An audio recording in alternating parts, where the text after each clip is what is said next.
ಇವತ್ತಿನ ಕ್ಲಾಸಲ್ಲಿ ನಾವೇನು ಕಲಿತಾ ಇದ್ದೀವಿ? Spelling rules. ಸ್ಪೆಲ್ಲಿಂಗ್ ರೂಲ್ಸ್ ಇಂಗ್ಲೀಷಲ್ಲಿ ಇಂಗ್ಲೀಷ್ ರೀಡಿಂಗ್ ರೈಟಿಂಗ್ ಅಲ್ಲಿ ತುಂಬಾ ಮುಖ್ಯ ಅಂತ ನಾನು ಹೇಳಿದ್ದೀನಿ. ಸ್ಪೆಲ್ಲಿಂಗ್ ರೂಲ್ಸ್ ಕರೆಕ್ಟ್ ಆಗಿ ನಿಮಗೆ ಗೊತ್ತಿದ್ರೆ ಇಂಗ್ಲೀಷ್ ರೀಡಿಂಗ್ ನೀವು ರೀಡಿಂಗ್ ಅಂಡ್ ರೈಟಿಂಗ್ ಇದೆಯಲ್ಲ 100% ಕ್ಲಾರಿಟಿ ಸಿಗುತ್ತೆ. ಓಕೆ, ಸ್ಪೆಲ್ಲಿಂಗ್ ರೂಲ್ಸ್ ಒಂದಷ್ಟು ಇದಾವೆ, ಬಟ್ ನಮಗೆ ಬೇಕಾಗಿರೋಷ್ಟು ಸಾಮಾನ್ಯವಾಗಿರುವಂತಹ ಸ್ಪೆಲ್ಲಿಂಗ್ ರೂಲ್ಸ್ ಮಾತ್ರ ತಿಳ್ಕೋಬಹುದು. ಬಹಳಷ್ಟು ಇದಾವೆ, ಸಣ್ಣ ಸಣ್ಣ ಸ್ಪೆಲ್ಲಿಂಗ್ ರೂಲ್ಸ್ ಇದಾವೆ, ಅಷ್ಟೆಲ್ಲ ಡೀಪ್ ಆಗಿ ಹೋಗಿ ಅವಶ್ಯಕತೆ ಇಲ್ಲ. ಒಂದು 10-15 ಸ್ಪೆಲ್ಲಿಂಗ್ ರೂಲ್ಸ್ ಅನ್ನ ಆಸ್ ಅ ಹೋಲ್ ನಾವು ತಿಳ್ಕೊಂಡಿದ್ರೆ ಇಂಗ್ಲಿಷ್ ರೀಡಿಂಗ್ ರೈಟಿಂಗ್ಗೆ ನಿಮಗೆ ತುಂಬಾ ಹೆಲ್ಪ್ ಆಗುತ್ತೆ. ನಾಟ್ ಓನ್ಲಿ ರೀಡಿಂಗ್ ರೈಟಿಂಗ್, ನಿಮಗೆ ಸ್ಪೀಕಿಂಗ್ ಕೂಡ ತುಂಬಾ ಪ್ರೊನೌನ್ಸಿಯೇಷನ್ ಕರೆಕ್ಟ್ ಆಗಿ ನೀವು ಮಾತಾಡಬೇಕಾದ್ರೆ ಪ್ರೊನೌನ್ಸಿಯೇಷನ್ ಬಹಳ ಮುಖ್ಯ. ಉಚ್ಚಾರಣೆ ಮಾಡುವ ರೀತಿ ನಾವು ಕಾಮನ್ ಆಗಿ ಉಚ್ಚಾರಣೆ ಮಾಡ್ತೀವಿ, ಆದ್ರೆ ಅದನ್ನು ಸ್ಪಷ್ಟವಾಗಿ ಸರಿಯಾದ ರೀತಿಯಲ್ಲಿ 100% ಇಂಗ್ಲಿಷ್ ಯಾವ ತರ ಇದೆಯೋ ಅದೇ ತರ ಉಚ್ಚಾರಣೆ ಮಾಡ್ಲಿಕ್ಕೂ ಸಹ ನಿಮಗೆ ಸ್ಪೆಲ್ಲಿಂಗ್ ರೂಲ್ಸ್ ಹೆಲ್ಪ್ ಆಗುತ್ತೆ. Okay, right. ಸೊ ಈಗ ನಾವು ಸ್ಪೆಲ್ಲಿಂಗ್ ರೂಲ್ಸ್ ಅಲ್ಲಿ ಇದೊಂದು ವಿಶೇಷ ರಚನೆ, ಇದೊಂದು ವಿಶೇಷ ಸೂಚನೆ. ನಮ್ಮಲ್ಲಿ ಈಗ ಆನ್ಲೈನ್ ಸ್ಪೋಕನ್ ಇಂಗ್ಲಿಷ್ ಕೋರ್ಸ್ ಆಗಿದೆ. ನೀವು ಇನ್ಮೇಲೆ ಎಲ್ಲೂ ಹೊರಗಡೆ ಹೋಗಿ ಇಂಗ್ಲಿಷ್ ಹೊರಗಡೆ ಹೋಗಿ ಇಂಗ್ಲಿಷ್ ಕಲಿಯಲ್ಲ, ಮನೆಯಲ್ಲೇ ಕೂತು ಯಾವುದೇ ಕೂತಿದ್ರೆ ಏನು ತಿಳಿದಿದ್ರೆ ಏನು ಮಾತಾಡೋದನ್ನ ಇಂಗ್ಲಿಷ್ ಮಾತಾಡೋದನ್ನ ಕಲಿಯಬಹುದು. ಸೆಂಟ್ರಲ್ ಸ್ಪೋಕನ್ ಇಂಗ್ಲಿಷ್ ಮಾತ್ರ ಅಲ್ಲ, ಇಂಗ್ಲಿಷ್ ಮಾತ್ರ ಅಲ್ಲ, ನಿಮಗೆ ಇಂಗ್ಲಿಷ್ ಬರಲ್ಲ ಅಂತ ಓದಿ ಬರಲ್ಲ ಅಂತ ಓದಿ ಬರಲ್ಲ, ನಿಮಗೆ ಓದಿ ಬರಲ್ಲ ಮಾತ್ರ ಓದಿ, ನಿಮಗೆ ಎಬಿಸಿ ಗೊತ್ತಿಲ್ಲ ಅಂತ ಹೇಳಿ ಎಬಿಸಿ ಗೊತ್ತಿಲ್ಲ ಅಂತ ಹೇಳಿ ನಾವು ಬೇಸಿಕ್ ಇಂದಾನೆ ಓದಲಿಕ್ಕೆ ಮತ್ತೆ ಬರೀಲಿಕ್ಕೆ ಸಾಧ್ಯ ಇದೆ. ನೀವು ಒಂದು ಕನ್ನಡ ಬರುತ್ತೆ, ನೀವು ಒಂದು ಕನ್ನಡ ನೋಡಬೇಕು, ಕನ್ನಡ ಇಂಗ್ಲಿಷ್ ಆಗಿರಬಹುದು, ಅದನ್ನ ಇಂಗ್ಲಿಷ್ ಆಗಿರಬಹುದು. ಈ ಕೋರ್ಸ್ ಅಲ್ಲಿ ನಾವು ಮಾಡಿದ್ದೀವಿ. ಈ ಕೋರ್ಸ್ ಅನ್ನ ಚಿಕ್ಕ ಮಕ್ಕಳು ಯಾರು ಬೇಕಾದ್ರೆ ಈ ಕೋರ್ಸ್ ಬೇರೆ ಯಾರು ಬೇಕಾದ್ರೆ ನೀವು ಕೆಲಸ ಹೋಗಬಹುದು, ನೀವು ಕೆಲಸ ಹೋಗಬಹುದು, ಅಥವಾ ಯಾವುದೋ ಒಂದು ಬಿಸಿನೆಸ್ ಮಾಡಬಹುದು, ಯಾವುದೋ ಒಂದು ಬಿಸಿನೆಸ್ ಯಾರು ಈ ಕೋರ್ಸ್ ಜಾಯಿನ್ ಆದರೆ ತರಗತಿ ಈ ಸ್ಪೋಕನ್ ಕೋರ್ಸ್ ಈ spoken English basic reading and writing course reading and writing course ಅನ್ನು ಜಾಯಿನ್ ಆಗಬೇಕು ಅಂತ ಈ ಕೋರ್ಸ್ ಫೋನ್ ತೆಗೆದುಕೊಳ್ಳುವಂತಹ ನಮಗೆ ಬರುವಂತಹ ನಂಬರ್ಗೆ ಕರೆ ಮಾಡಬಹುದು, ಅಥವಾ ವಾಟ್ಸ್ಆಪ್ ನಲ್ಲಿ ನಿಮ್ಮ ಹೆಸರನ್ನು ರಿಜಿಸ್ಟರ್ ಮಾಡಿಕೊಳ್ಳಿ. ನಾವು ರೂಲ್ ನಂಬರ್ 9 ಅಲ್ಲಿ ಇದ್ದೀವಿ. ರೂಲ್ ನಂಬರ್ 9 ಅಂದ್ರೆ 1 to 8 ನಾವು ಆಲ್ರೆಡಿ ಮಾಡಾಗಿದೆ. ಈಗ ರೂಲ್ ನಂಬರ್ 9 ಅಲ್ಲಿ ಇದ್ದೀವಿ. ರೂಲ್ ನಂಬರ್ 9 ಅಲ್ಲಿ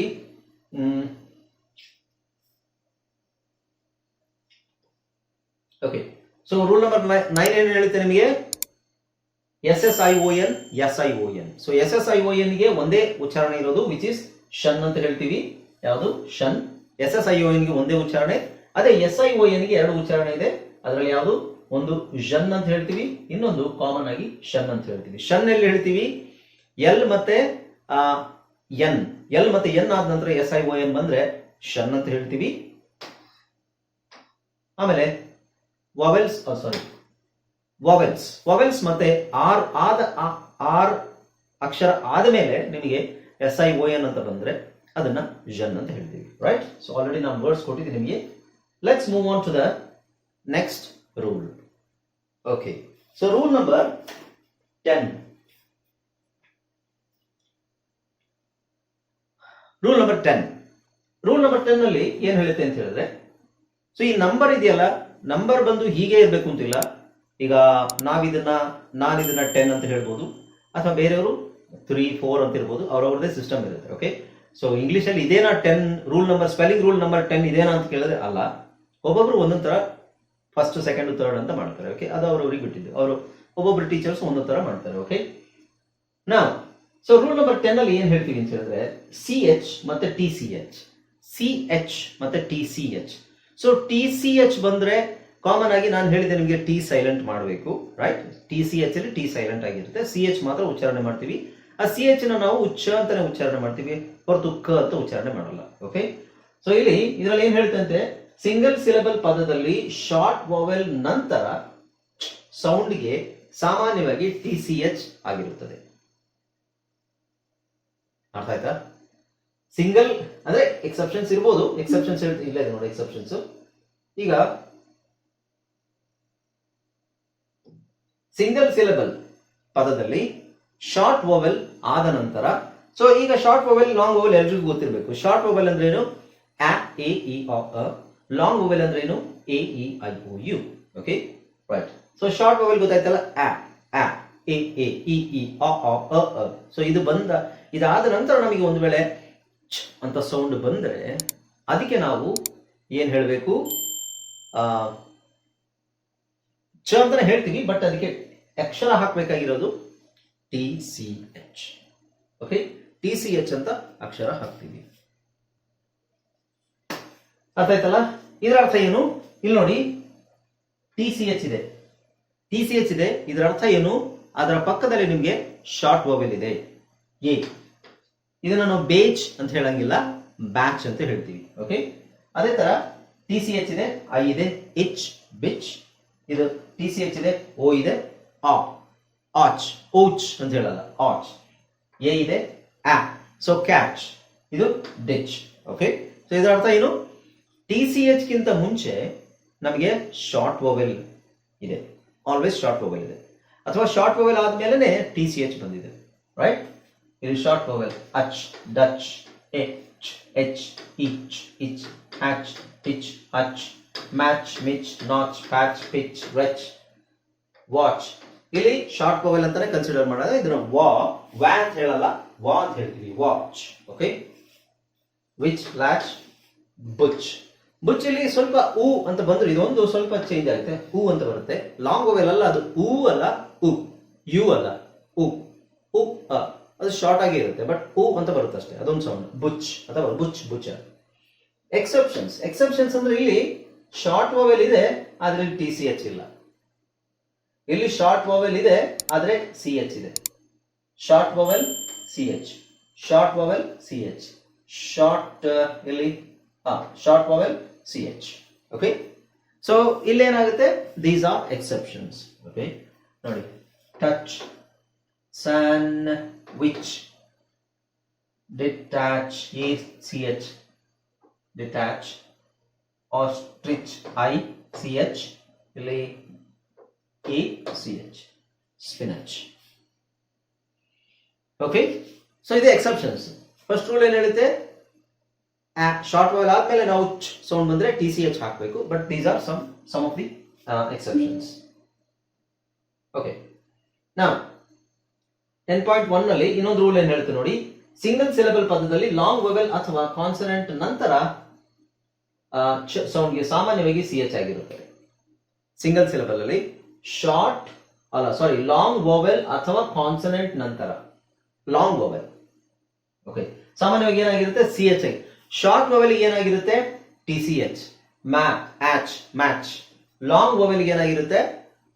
ಲಾಂಗ್ ವೊವೆಲ್. ಲಾಂಗ್ ವೊವೆಲ್ ಅಂದ್ರೆ ಸೌಂಡ್ ಕಾಂಬಿನೇಷನ್ ಇರ್ಬೋದು. ಇ ಎ ಇದೆ, ಇ ಎ ಬಿ ಆಚ್ ಅಂತ ಹೇಳಲ್ಲ, ನಾವು ಬೀಚ್ ಅಂತಾನೆ ಹೇಳ್ತೀವಿ ಅಲ್ವಾ? ಇ ಎ ಸೇರಿಸಿ ಇ ಅಂತ ಹೇಳ್ತೀವಿ.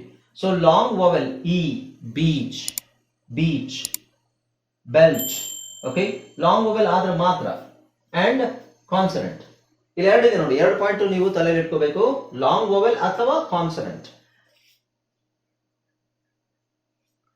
Long vowel or consonant. Okay, so ಇಲ್ಲಿ ಲಾಂಗ್ ವೊವೆಲ್ ಇದೆ ಇವೆರಡರಲ್ಲೂ.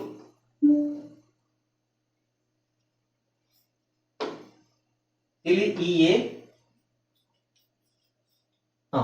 ಇಲ್ಲಿ ಇ ಎ ಸಿ ಎಚ್ ಇದೆ, ಟಿ ಸಿ ಎಚ್ ಇಲ್ಲ. ಇ ಎ ಸೇರಿ ಇ ಆಗುತ್ತೆ, ಈಚ್, ಬೀಚ್, ಬೀಚ್. ಇಲ್ಲಿ ಕಾನ್ಸನೆಂಟ್ ಇದೆ ನೋಡಿ, L. Short vowel long vowel ಲೆಕ್ಕ ಹಾಕ್ಬಿಡಿ, ಒಟ್ಟು ಕಾನ್ಸನೆಂಟ್ ಇದೆ ಇಲ್ಲಿ ಕಾನ್ಸನೆಂಟ್ ಇದೆ, L consonant, so belch. N consonant, bench, birch, bunch, cinch ಅಥವಾ ಕೋಚ್. ಓ ಲಾಂಗ್ ವೊವೆಲ್, ಇಲ್ಲಿ ಎನ್ ಶಾರ್ಟ್ ಕಾನ್ಸನೆಂಟ್. ಸೊ ಎರಡು ತಗೊಳ್ಳಿ, ಲಾಂಗ್ ವೊವೆಲ್ ಆರ್ ಕಾನ್ಸನೆಂಟ್, ಎರಡನ್ನೂ ತಗೋಬೇಕು. ಓಕೆ, ಕೌಚ್, ಔ ಲಾಂಗ್ ವೊವೆಲ್ ಆಗುತ್ತೆ ನಿಮಗೆ, N, finch, gulch, hunch. Okay, ಹಾಗೆ leech, lunch, lurch, lynch, march, merch, mulch. So ಇಲ್ಲಿ ಕಾನ್ಸನೆಂಟ್ ಇದೆ, ಇಲ್ಲಿ ಕಾನ್ಸನೆಂಟ್, ಇಲ್ಲಿ ವಾವೆಲ್, ಇಲ್ಲಿ ಕಾನ್ಸನೆಂಟ್, ಇಲ್ಲಿ ಕಾನ್ಸನೆಂಟ್, ವಾವೆಲ್, ಪುಚ್, ಪೂಚ್, ಪಾಶ್. ಲಾಂಗ್ ವೊವೆಲ್ ಔ ಅನ್ನೋದು ಏನ್ ಬರುತ್ತೆ? ಲಾಂಗ್ ವೊವೆಲ್ ಬರುತ್ತೆ, ದೀರ್ಘ ಸ್ವರ, ಎಂಚ್, ಆಚ್. Okay, so long vowel and consonant ಆದ ನಂತರ ನಿಮಗೆ ಸಿ ಎಚ್ ಬಂದ್ರೆ it is almost every time. Exceptions ಇರ್ಬೋದು, ಆಲ್ಮೋಸ್ಟ್ ಎವ್ರಿ ಟೈಮ್ ನಿಮಗೆ ಏನ್ ಬರುತ್ತೆ? ಸಿ ಎಚ್ ಎ ಬರಿಬೇಕೇ ಹೊರತು ಟಿ ಸಿ ಎಚ್ ಬರೆಯುವಾಗಿಲ್ಲ. So that's proved. Okay, right. Next, single syllable ಪದದಲ್ಲಿ ಲಾಂಗ್ ವೊವೆಲ್ ನಂತರ ಸಿ ಎಚ್ ಸೌಂಡ್ಗೆ ಸಾಮಾನ್ಯವಾಗಿ ಸಿ ಎಚ್ ಆಗಿರುತ್ತೆ. ಓಕೆ, ಅದರದ್ದು ಇದು ಎಕ್ಸಾಂಪಲ್ ನಿಮಗೆ. ನೆಕ್ಸ್ಟ್ ನೋಡಿ, ನೆಕ್ಸ್ಟ್ ರೂಲ್ ನಂಬರ್ 10.1 ನಲ್ಲಿ ಇನ್ನೇನು ಹೇಳ್ತಾ ಇದೆ? ಪದಗಳ ಆರಂಭದಲ್ಲಿ ಯಾವಾಗಲೂ ಸಿ ಎಚ್ ಇರುತ್ತದೆ. ಓಕೆ, ಸೊ ಇದು ಕಾಮನ್, ಟಿ ಸಿ ಎಚ್ ಬರೋ ಚಾನ್ಸಸ್ ಇರಲ್ಲ. ಯಾವುದೇ ಪದದಲ್ಲಿ ನಿಮಗೆ ಚ ಅಂತ ಸ್ಟಾರ್ಟ್ ಆದ್ರೆ, ಸೌಂಡ್ ಸ್ಟಾರ್ಟ್ ಆದ್ರೆ it is always C H. So T C H ಬರೋ ಚಾನ್ಸ್ ಇಲ್ಲ. ಚ ಅಂತ ಬಂದ್ರೆ ಚೇರ್, TCH ಬರೆಯೋದಿಲ್ಲ ನಾವು. ಓಕೆ, ಅಥವಾ ಚಾಕ್, CHALK, ಚಾಕ್, ಅಥವಾ ಚಾಟ್, ಚಿಟ್, ಚೆಕ್, ಇದೆಲ್ಲ ಬಂದಾಗ TCH ಬರೋ ಚಾನ್ಸಸ್ ಇಲ್ಲ. So that is common, quite common. Okay, ಆದ್ರೂ ಅದು ರೂಲ್ ಅಲ್ಲಿ ಇದಾಗಿದೆ ನೋಡಿ. Chit, chalk, chocolate, choice, choke, choose, chop, chores, choose ಇವೆಲ್ಲ CH ಸ್ಟಾರ್ಟಿಂಗ್ ಅಲ್ಲೇ ಬರುತ್ತೆ, ನಿಮಗೆ TCH ಬರೋದಿಲ್ಲ. Okay, right. ಸೊ ಎಂಡ್ ಅಲ್ಲಿ ಬರುವಂತದ್ದು ನೋಡಿ, TCH ಎಲ್ಲ ನಿಮಗೆ ಎಂಡ್ ಅಲ್ಲಿ ಬರುತ್ತೆ, ಬಟ್ ಮಧ್ಯದಲ್ಲೂ ಬರುತ್ತೆ, ಮಧ್ಯದಲ್ಲಿ ಬರಬಹುದು, ಲಾಸ್ಟ್ ಅಲ್ಲಿ ಬರಬಹುದು, ಮಧ್ಯದಲ್ಲಿ ಬರಬಹುದು. ಆದ್ರೆ ಸ್ಟಾರ್ಟಿಂಗ್ ಅಲ್ಲಿ ಯಾವುದೇ ಪದದಲ್ಲಿ ನಿಮಗೆ TCH ಅಂತ ಇರೋದಿಲ್ಲ, ಟಿ ಇರುತ್ತೆ.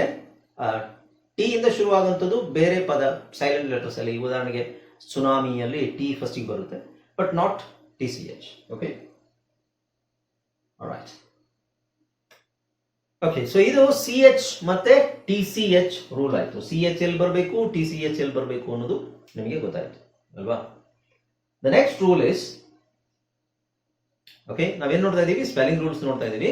ಅದರಲ್ಲಿ ನೆಕ್ಸ್ಟ್ ರೂಲ್ ಏನ್ ನೋಡೋಣ ಅಂದ್ರೆ, ನೆಕ್ಸ್ಟ್ ರೂಲ್ 11, ನಂಬರ್ 11, 10 ಆಯ್ತು. 11 ಅಲ್ಲಿ ಏನಿದೆ ನೋಡೋಣ, ಡಬಲ್ ಓ. ನೋಡಿ, ಈ ಡಬಲ್ ಓದು ಒಂದು ಸಮಸ್ಯೆ ಇದೆ. ಡಬಲ್ ಓ ಬಂದಾಗ ಇಂಗ್ಲಿಷ್ ತರ ಅಲ್ಲ, ಕನ್ನಡದಲ್ಲಿ ನಾವು ಕನ್ನಡದಲ್ಲಿ ನಮಗೆ ಕರೆಕ್ಟ್ ಆಗಿ ಅಕ್ಷರಗಳಿದಾವೆ, ಒಂದೊಂದು ಶಬ್ದಕ್ಕೂ ಒಂದೊಂದು ಅಕ್ಷರ ಇದೆ ಅಲ್ವಾ. ನಾವು ಉ ಅಂತ ಹೇಳ್ತೀವಿ, ಊ ಅಂತ ಹೇಳ್ತೀವಿ. ಉ ಏನ್ ಹೇಳ್ತೀವಿ, ಉದಾಹರಣೆಗೆ ಉಲ್ಕೆ, ಉಲ್ಕೆ, ಊಟ ಅಲ್ವಾ. ಉಲ್ಕೆ, ಊಟ. ಸೊ ಉಗೆ ನಮಗೆ ಒಂದು ಅಕ್ಷರ ಇದೆ, ಊಗೆ ನಮಗೆ ಒಂದು ಅಕ್ಷರ ಇದೆ. ಇಂಗ್ಲಿಷ್ ಅಲ್ಲಿ ಹಂಗಲ್ಲ. ಇಂಗ್ಲಿಷ್ ಅಲ್ಲಿ ಉ ಬಂದಾಗ ನೀವು ಯುನು ಹಾಕ್ಬೋದು, ಡಬಲ್ ಓನು ಹಾಕ್ಬೋದು. ಸೊ ಡಬಲ್ ಓಗೆನೆ 2-3 ಸೌಂಡ್ ಇದೆ.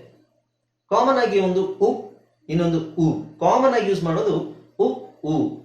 ಇನ್ನು ಬೇರೆ ಸೌಂಡ್ಸ್ ಇದೆ, ಓ ಇದೆ, ಆಮೇಲೆ ಇದೆ, ಅದೆಲ್ಲ ಆಮೇಲೆ ನೋಡೋಣ. ಕಾಮನ್ ಆಗಿ ಯೂಸ್ ಮಾಡೋದು ಇವೆರಡು ಸೌಂಡ್ ಅಷ್ಟೇ, ಉ. ಓಕೆ, ಸೊ ಇಲ್ಲಿ ನೋಡಿ, ಉದಾಹರಣೆಗೆ ಇಲ್ಲಿ book, brook, cook, crook, hook, look, nook, rook, shook, chook, good, hood, stood, wood. ಇಲ್ಲೆಲ್ಲ ಡಬಲ್ ಓ ಇದೆ ನಿಮಗೆ. ಹಾಗಾದ್ರೆ ನಾವು ಓನ ದೀರ್ಘ ಎಳಿಬೇಕಾ ಅಥವಾ ಶಾರ್ಟ್ ಆಗಿ ಹೇಳ್ಬೇಕಾ, ಹೇಗೆ ಗೊತ್ತಾಗುತ್ತೆ? ಅದಕ್ಕೆ ಒಂದು ರೂಲ್ ಇದೆ. ಇಲ್ಲಿ ಏನ್ ಹೇಳುತ್ತೆ ಅಂತ ಹೇಳಿದ್ರೆ, long O and short O. Long O ಅಂತ ಹೇಳಿದ್ರೆ ದೀರ್ಘ ಊ, ಊಟ, ಊರು, ಊದು, ಇವೆಲ್ಲ ಲಾಂಗ್ ಓ, ಊ ಅಲ್ವಾ. ಶಾರ್ಟ್ ಅಂದ್ರೆ ಉ, ಉಲ್ಕೆ, ಉಪ್ಪಿನಕಾಯಿ, ಉಪ್ಪು, ಉ. ಅದೇ ತರ ಇಂಗ್ಲಿಷ್ ಅಲ್ಲಿ ನಮಗೆ ಗೊತ್ತಾಗೋದಿಲ್ಲ ಯಾವುದು, ಎರಡಕ್ಕೂ ಒಂದೇ ಸೌಂಡ್ ಒಂದೇನೆ ಅಲ್ಲ, ಸೌಂಡ್ ಬೇರೆ ಬಟ್ ಅಕ್ಷರ ಒಂದೇನೆ. ಇದಕ್ಕೆ ಸ್ಪೆಲ್ಲಿಂಗ್ ರೂಲ್, ಸ್ಪೆಲ್ಲಿಂಗ್ ಅಂತ ಇರೋದೇ ಇದಕ್ಕೋಸ್ಕರ. ಓಕೆ, ಸೊ ಇಲ್ಲಿ ನಾವು ಎಲ್ಲಿ ಈಗ ನೋಡಿ, double O, K and D ಅಕ್ಷರಗಳಲ್ಲಿ ಕೊನೆಗೊಂಡರೆ ಸಾಮಾನ್ಯವಾಗಿ ಓ ಆಗಿರುತ್ತದೆ. ಸಾಮಾನ್ಯವಾಗಿ ಎಕ್ಸೆಪ್ಷನ್ಸ್ ಇದೆ. ಅಂದ್ರೆ ಡಬಲ್ ಓ ಆದ್ಮೇಲೆ ಕೆ ಮತ್ತೆ ಡಿ ಅಕ್ಷರಗಳಲ್ಲಿ ಎಂಡ್ ಆದ್ರೆ, ಈಗ ಇಲ್ಲಿ ನೋಡಿ ಡಿ ಅಲ್ಲಿ ಎಂಡ್ ಆಗಿದೆ, ಡಿ ಡಿ ಡಿ ಡಿ. ಆಮೇಲೆ ಕೆ, ಇಲ್ಲಿ ಹೇಳಿರೋ ಪ್ರಕಾರ ಕೆ, ಓ ಓಕೆ, ಓ ಓಕೆ, ಓ ಓಕೆ, ಓ ಓಕೆ, ಓ ಓಕೆ, ಓ ಓಕೆ. ಇದಕ್ಕೆ ನಾವು ಶಾರ್ಟ್ ವೊವೆಲ್ ಹಾಕಬೇಕು. ಅಂದ್ರೆ ಉ, ಶಾರ್ಟ್ ವೊವೆಲ್ ಉ, ಊ ಅಲ್ಲ. ಇದನ್ನ ಬುಕ್ ಅಂತ ಹೇಳಲ್ಲ. ಎಲ್ಲರೂ ಏನ್ ಹೇಳ್ತೀರಾ, ಕಾಮನ್ ಆಗಿ ಎಲ್ಲರೂ ಗೊತ್ತಿರೋದು ಬುಕ್ ಅಲ್ವಾ. Book, brook, cook, crook, hook, look, nook, rook, shook, chook. Okay, common ಆಗಿ ಈ ತರ ಇರುತ್ತೆ. ಅದೇ ತರ ಡಬಲ್ ಓಡಿ, good, hood, stood, wood. Double ಓಡಿ ಬಂದಾಗ ಏನಿರುತ್ತೆ ಅಲ್ಲಿ, ನಮಗೆ ನಾವು ಶಾರ್ಟ್ ವೊವೆಲ್ ಹೇಳಬೇಕು. ಅದನ್ನ ಎಳಿಬಾರ್ದು, ಊ ಅಂತ ಎಳಿಬಾರ್ದು. Okay, right. ನೆಕ್ಸ್ಟ್ ಇಲ್ಲಿ ನೋಡಿ, ನೆಕ್ಸ್ಟ್ ಏನ್ ಹೇಳ್ತದೆ ಅಂದ್ರೆ, double O, K and D ಅಕ್ಷರಗಳಲ್ಲಿ ಕೊನೆಗೊಂಡರೆ ಸಾಮಾನ್ಯವಾಗಿ ಹೂ ಆಗಿರುತ್ತದೆ. ಉಳಿದ ಅಕ್ಷರಗಳು ಬಂದರೆ ಹೂ ಆಗುತ್ತದೆ. ಅಂದ್ರೆ ಓ, ಕೆ ಮತ್ತೆ ಡಿ ಬಂದಾಗ ಕಾಮನ್ ಆಗಿ, ಎಕ್ಸೆಪ್ಷನ್ಸ್ ಒಂದಷ್ಟು ಇರ್ಬೋದು, ಬಟ್ ಕಾಮನ್ ಆಗಿ ಉಳಿದ ಅಕ್ಷರಗಳು ಉಳಿದ ಅಕ್ಷರಗಳು ಬಂದಾಗ ಏನಾಗುತ್ತೆ, ಅದು ಲಾಂಗ್ ಆಗುತ್ತೆ. Okay, long. ಸೊ ಇಲ್ಲಿ ಓ ಕೆ ಇಲ್ಲ, ಓ ಕೆ ಇದ್ರೆ ಕುಕ್, ಓ ಎಲ್ಲಿರೋದ್ರಿಂದ ಕೂಲ್. ಇದನ್ನ ಲಾಂಗ್ ಮಾಡ್ಬೇಕು ನಾವು. ಒಂದೇ ಅಕ್ಷರ ಚೇಂಜ್ ಆಗುತ್ತೆ. ಒಂದು ವೇಳೆ ಇಲ್ಲಿ ಕೆ ಇದ್ದಿದ್ರೆ, ಇದನ್ನ ನಾವು ಕೂಕ್ ಅಂತ ಓದಲ್ಲ, ಕುಕ್ ಕುಕ್. ಇಲ್ಲಿ ಕೆ ಇಲ್ಲ, ಇಲ್ಲಿ ಏನಿದೆ, ಎಲ್ಲಿದೆ. ಅದಕ್ಕಾಗಿ ನಾವೇನ್ ಹೇಳ್ಬೇಕು, ಕುಲ್. ಕುಲ್ ಅಂತ ಹೇಳೋಗಿಲ್ಲ, ಕೂಲ್. ಇದೇ ವ್ಯತ್ಯಾಸ. Okay, cool, drool, fool, fool, school, spool. L ಮಾತ್ರ ಅಲ್ಲ, ಎಫ್ ಬಂದಾಗಲೂ ನೋಡಿ, proof, spoof, stool, tool, wool. M ಬಂದಾಗಲೂ ನೋಡಿ, room, boom, loom, gloom, doom, broom, groom. ಆಮೇಲೆ N, noon, balloon, soon, spoon. Okay, next P, droop, troop, loop, scoop. ಅರ್ಥ ಆಯ್ತಾ? K ಮತ್ತೆ ಡಿ ಬಿಟ್ಟು ಬೇರೆ ಅಕ್ಷರಗಳು ಬಂದಾಗ ನಾವು ಅದನ್ನ ಏನ್ ಮಾಡಬೇಕು, ಊ ಅಂತ ಲಾಂಗ್ ಮಾಡಿ ಹೇಳಬೇಕು. ಇದೇನಾಯ್ತು, ಲಾಂಗ್ ವೋವೆಲ್. ಡಬಲ್ ಓ ಬಂದಾಗ ಲಾಂಗ್ ಆಗುತ್ತೆ. ಓಕೆ, ಸೊ ಕಾಮನ್ ವರ್ಡ್ಸ್ ಇವೆಲ್ಲ ನಾನು ಆಲ್ಮೋಸ್ಟ್ ನಿಮಗೆ ಎಲ್ಲ ವರ್ಡ್ಸ್ ಕೊಟ್ಟಿರ್ತೀನಿ, ಕಾಮನ್ ಆಗಿ ಇವೇ ಬರುವಂಥದ್ದು. ಇನ್ನು ಎಕ್ಸೆಪ್ಷನ್ಸ್, ಎಕ್ಸೆಪ್ಷನ್. ಓಕೆ, ಸೊ ಇಲ್ಲಿ ಎಕ್ಸೆಪ್ಷನ್ ಅಲ್ಲಿ ಏನಿರುತ್ತೆ ನೋಡಿ. ಓಕೆ, ಸೊ ಎಕ್ಸೆಪ್ಷನ್ ಅಲ್ಲಿ ಅಂದ್ರೆ ಎಕ್ಸೆಪ್ಷನ್ ಅಂದ್ರೆ ಏನು, ಆ ರೂಲಿಗೆ ಅದು ಅನ್ವಯಿಸಲ್ಲ. ಇಲ್ಲಿ ಕೆ ಇದು ಬಿಡಿ, ನಾವು ಫಸ್ಟ್ ರೂಲ್ ತಗೊಂಡಾಗ ಏನ್ ಹೇಳಿದ್ವಿ, ಓ ಓ ಕೆ ಬಂದ್ರೆ ನಾವು ಲಾಂಗ್ ಮಾಡಂಗಿಲ್ಲ, ಹುಕ್ ಅಂತ ಹೇಳಬೇಕು. ಅಥವಾ ಓ ಓ ಡಿ ಬಂದ್ರೆ ಲಾಂಗ್ ಮಾಡಂಗಿಲ್ಲ, ಉಡ್ ಅಂತ ಹೇಳಿ ಈ ತರ ಹೇಳಬೇಕು ಅಂತ ಹೇಳಿದೆ. ಫಸ್ಟ್ ರೂಲ್ ಈ ತರ ಅಪ್ಲೈ ಆಗುತ್ತೆ. ಬಟ್ ಇದು ಎಕ್ಸೆಪ್ಷನ್. ಇದಕ್ಕೆ ಓ ಓ ಕೆ ಇದೆ, ಬಟ್ ಇದನ್ನ ನಾವು ಸ್ಪುಕ್ ಅಂತ ಹೇಳಲ್ಲ, ಸ್ಪೂಕ್. ಇದು ಓ ಓ ಕೆ ಇದೆ, ಬಟ್ ಇ ಆರ್ ಅಲ್ಲಿ ಎಂಡ್ ಆಗುತ್ತೆ, ಅದಕ್ಕೆ ಸ್ನುಕರ್ ಅಂತ ಹೇಳಲ್ಲ, ಸ್ನೂಕರ್. ಇದು ಓ ಓ ಡಿ ಇದೆ, ಫುಡ್. ಕಾಮನ್ ಆಗಿ ಇದನ್ನೆಲ್ಲ ಫುಡ್ ಅಂತ ಹೇಳ್ತಾರೆ, ಫುಡ್ ಅಲ್ಲ ಆಕ್ಚುಲಿ ಅದು ಫುಡ್. ಹೆಂಗ್ ಹೇಳ್ಬೇಕು, ಫುಡ್, ಫುಡ್. ಕಾಮನ್ ಆಗಿ 90% ನಾವು ಹೇಳೋದಂಗೆ ಫುಡ್, ಫುಡ್, ಫುಡ್, ಫುಡ್ ಅಲ್ಲ, ಫುಡ್. GOOD ಗುಡ್, ಸಾರಿ ಗುಡ್. FOOD food. ಹಾಗೆ ಮೂಡ್, MOOD ಮುಡ್ ಅಲ್ಲ, ಮೂಡ್. ಇಲ್ಲಿ ನೆಕ್ಸ್ಟ್ ಇಲ್ಲಿ ಸ್ವಲ್ಪ ಚೇಂಜ್ ಆಗುತ್ತೆ ನೋಡಿ. FLOOR ಬಂದಾಗ ನಾವು ನೋಡಿ ಫ್ಲೋರ್, ಓರ್ ಅಂತ ಹೇಳ್ತೀವಿ. ಇವೆಲ್ಲದು ಓರ್ ಅಂತ ಹೇಳ್ತೀವಿ. Floor, door, moor, boor. ಇವೆರಡು ವರ್ಡ್ಸ್ ಕಾಮನ್ ಆಗಿ ಯೂಸ್ ಮಾಡಲ್ಲ, ಎಲ್ಲೂ ಜಾಸ್ತಿ ಸಿಗೋದಿಲ್ಲ ನಮಗಿದು. Floor, door, moor, boor. Or or or or. ಇದು ಒಂದು ವಿಚಿತ್ರ ಸೌಂಡ್. ಡಬಲ್ ಓ ಇದೆ, ಡಬಲ್ ಓ ಇದ್ರು ಸಿಂಗಲ್ ಓದು ಲಾಂಗ್ ಸೌಂಡ್ ಹೇಳಬೇಕು, ವಿಚ್ ಇಸ್ ಕ್ವೈಟ್ ವಿಯರ್ಡ್. ಇಲ್ಲಿ ಡಬಲ್ ಓ ಇದೆ, ಇವೆರಡನ್ನು ನಾವು ಅಂತ ಹೇಳಬೇಕು. Blood, flood, blood and flood. Blood, flood ಅಥವಾ ಬ್ಲಡ್ ಫ್ಲುಡ್ ಅಂತ ಹೇಳಂಗಿಲ್ಲ, ಬ್ಲಡ್ ಅಂಡ್ ಫ್ಲಡ್. ಅದು ಯಾಕೆ ಹಂಗಿದೆ, ಅದು ಹಂಗೆ ಇದೆ, ತಲೆ ಕೆಡಿಸ್ಕೋಬೇಡಿ, ಅದನ್ನ ಹಂಗೆ ಓದಿದ್ರೆ ಆಯ್ತು. ಓಕೆ, ಸೊ ನಮಗೆ ಹಿಂಗೆ ಹೇಳ್ತೀರಾ, ಬರೆಯಕ್ಕೆ ಹೆಂಗೆ ಗೊತ್ತಾಗುತ್ತೆ? ಈಗ ನೋಡಿ, ಈ ವರ್ಡ್ಸ್ ನ ಪ್ರಾಕ್ಟೀಸ್ ಮಾಡಿದ್ರೆ ಆಯ್ತು. ಎಲ್ಲ ನಿಮಗೆ ಪ್ರಾಕ್ಟೀಸ್ ಮೂಲಕನೇ ಬರೋದು. ಎಷ್ಟು ಪ್ರಾಕ್ಟೀಸ್ ಮಾಡ್ತೀರಾ, ಬರ್ದು ಓದಿ ಎಷ್ಟು ಪ್ರಾಕ್ಟೀಸ್ ಮಾಡ್ತೀರಾ ಅಷ್ಟು ನಿಮಗೆ ಬ್ರೈನು ಅಡಾಪ್ಟ್ ಆಗ್ತಾ ಹೋಗುತ್ತೆ. ತುಂಬಾ ಯೋಚನೆ ಮಾಡಿ ಬರೆಯೋದು, ತುಂಬಾ ಯೋಚನೆ ಮಾಡಿ ಓದೋದು, ಅದು ಓದಲಿಕ್ಕೆ ಮಾಡಬಾರ್ದು. ನಾವೇನು ಪ್ರಾಕ್ಟೀಸಿಗೆ ಅಂತ ಏನು ನಾವು ಕಲ್ತಿದ್ದೀವಿ, ಟೆಕ್ನಿಕಲ್ ವಾಯ್ಸ್ ಅಂದ್ರೆ ಟೆಕ್ನಿಕ್ಸ್ ಏನೇನು ಕಲ್ತಿದ್ದೀವಿ ನಾವು, ಅದು ಒಂದು ಬದಿಗಿಟ್ಟು ಓದಬೇಕಾದ್ರೆ ಆಟೋಮೆಟಿಕ್ ಆಗಿ ಓದೋ ಥರನೇ ನೀವು ಪ್ರಾಕ್ಟೀಸ್ ಮಾಡ್ಕೊಂಡಿರ್ಬೇಕು. ಫಸ್ಟ್ ಇಂದ ನೀವು ಈ ತರ ಈ ವರ್ಡ್ಸ್ ನೆಲ್ಲ ಪ್ರಾಕ್ಟೀಸ್ ಮಾಡೋದ್ರಿಂದ ನಿಮಗೆ ನೆಕ್ಸ್ಟ್ ಓದ್ಬೇಕಾದ್ರೆ ನಿಮಗೆ ಒಂದು ಸೆಂಟೆನ್ಸ್ ಅಲ್ಲಿ ಬ್ಲಡ್ ಅಂತ ಬಂದ್ರೆ ಬ್ಲಡ್ ಅಂತಾನೆ ಓದ್ತೀರಾ. ಇದ್ಯಾಕೆ BLOOD ಇದೆ, ಬ್ಲೂಡ್ ಯಾಕೆ ಆಗ್ಬಾರ್ದು ಅಂದ್ರೆ ದಟ್ಸ್ ಅನ್ ಎಕ್ಸೆಪ್ಷನ್. ಅದು ಆಲ್ರೆಡಿ ನೀವು ಪ್ರಾಕ್ಟೀಸ್ ಮಾಡಿರ್ತೀರಾ, ಇಲ್ಲಿ ಸ್ಪೆಲ್ಲಿಂಗ್ ರೂಲ್ಸ್ ಅಲ್ಲಿ ಪ್ರಾಕ್ಟೀಸ್ ಮಾಡಿರ್ತೀರಾ, ಅಲ್ಲಿ ಪಾಠದಲ್ಲಿ ಓದಿದಾಗ ಅದು ಹಂಗೆ ಬರಬೇಕೆ ಹೊರತು ತಲೆ ಕೆಡಿಸ್ಕೊಳ್ಳಿಕ್ಕೆ ಹೋಗ್ಬಾರ್ದು. ಅದಕ್ಕೆ ಏನ್ ಮಾಡ್ಬೇಕು, ನೀವು ಇಲ್ಲಿ ಬರೋ ವರ್ಡ್ಸ್ ನ ಪ್ರಾಕ್ಟೀಸ್ ಮಾಡಬೇಕು. ಇದು ಗೊತ್ತಿದೆ, ಇದು ನೀವು ಬಾಯ್ಪಾಠ ಮಾಡಿ ಅಂತ ನಾನು ಹೇಳ್ತಾ ಇಲ್ಲ, ಇದನ್ನ ಬಿಟ್ಬಿಡಿ, ತಲೆ ಕೆಡಿಸ್ಕೋಬೇಡಿ. ಇಲ್ಲಿ ಏನು ಉಚ್ಚಾರಣೆ ಇರುತ್ತೆ ಅದನ್ನ ಪ್ರಾಕ್ಟೀಸ್ ಮಾಡ್ತಾ ಹೋದ್ರೆ ಆಯ್ತು. ಓಕೆ, ಅರ್ಥ ಆಯ್ತಲ್ಲ? ಇನ್ನೂ ಒಂದಷ್ಟು ಇದಾವೆ, ನೋಡೋಣ. ನೋಡಿ ಇಲ್ಲಿ 12, 12ರಲ್ಲೇ ನಿಮಗೆ 3, 4 ಇದೆ, 13, 14, ಓಕೆ 14. ಇಷ್ಟು ಸ್ಪೆಲ್ಲಿಂಗ್ ರೂಲ್ಸ್ ಸಾಕು. ಅಷ್ಟು ಗೊತ್ತಿದ್ರೆ ನಿಮಗೆ ಆಲ್ಮೋಸ್ಟ್ ನಿಮಗೆ 90% ಸ್ಪೆಲ್ಲಿಂಗ್ ರೂಲ್ಸ್, ಪ್ರೊನೌನ್ಸಿಯೇಷನ್ ಕವರ್ ಆಗುತ್ತೆ. Okay, C in the next class. Good night everybody.